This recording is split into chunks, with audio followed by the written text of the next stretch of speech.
With the 8th and perhaps final Mission Impossible movie coming out, I've been revisiting the entire franchise. I'm not a huge fan of Mission Impossible 2, but when I was watching it this time, I noticed something very striking. The first half of the movie borrows very liberally from Alfred Hitchcock's masterpiece Notorious. The film's about Alicia Huberman, played by Ingrid Bergman, and she's the daughter of this convicted Nazi spy. She's approached by an American spy named Devlin, played by Cary Grant, to recruit her for some mission, and they don't know what that mission is. They end up having an affair, and they fall in love. She's gonna go do whatever it is that he's recruiting her for, and it turns out that her assignment is to infiltrate a ring of Nazi scientists led by a man named Alexander Sebastian, played by the great Claude Rains, who has always been in love with Alicia, so basically her mission is to seduce this Nazi scientist to spy on him. So she ends up taking this job to seduce this man while she's in love with the spy Devlin. The first half of Mission Impossible 2 is basically that same story. Ethan Hunt is sent to recruit this thief, Naya. He doesn't know what he's recruiting her for. She's a thief, so he assumes that it's for those skills to be part of their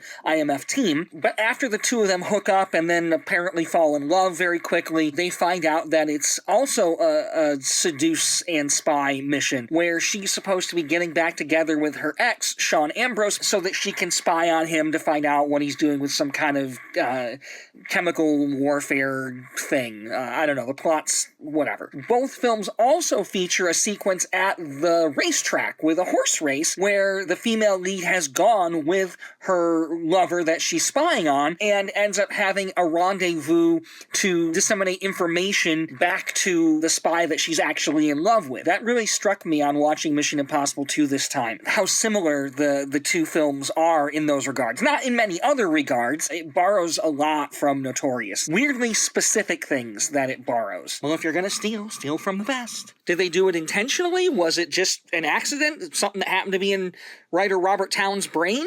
Sometimes there's a fine line between ripoff and homage. So, who knows? Of course, Mission Impossible 2 is kind of an anomaly in the franchise. It's directed by John Woo with a lot of operatic slow motion and birds fluttering around. And I remember seeing it in the theater when it first came out back in 2000 and wondering why it felt so different from the first Mission Impossible, why they went in such a different direction, especially given that the first Mission Impossible was such a massive hit. But starting with Mission Impossible 3 a few years later, they started settling into a different kind of aesthetic, which continues to be the vibe of the franchise. And we'll see how things look with the upcoming entry, Final Reckoning, which is opening soon. Hopefully it'll be another good entry in the franchise. I guess we're gonna see. Dun, dun, dun, dun, dun.